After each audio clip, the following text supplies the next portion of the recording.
වැදගත් voice message එක iPhone එකෙන් යවද්දී ඔයාගේ වොයිස් එක විතරක් ඉතුරු කරලා අනිත් වොයිස් ඔක්කොම නැති කරලා දාමුද? මේක WhatsApp එකේ විතරක් නෙමෙයි ඕනෑම මැසේජ් ඇප් එකක පාවිච්චි කරන්න Apple iPhone එකට දුන්න ෆීචර් එක.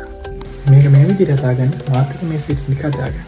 මුලින්ම කරගන්න තියෙන්නේ තමන්ට මැසේජ් එක ගන්න ඕන පුද්ගලයාගේ chat එක ඕපන් කරගන්න. ඊට පස්සේ තමන්ට යන්න ඕන වොයිස් මැසේජ් එක රෙකෝඩින් කරගන්න. ඊට පස්සේ control center එකට යන්න. control center එකට ගිහිල්ලා උඩින්ම පේන mic icon එක ක්ලික් කරන්න. ඊට පස්සේ එන menu එකෙන් දැනට automatic හරි standard හරි set කරලා තියෙනවා නම් voice isolation වලට ඒක මාරු කරගන්න.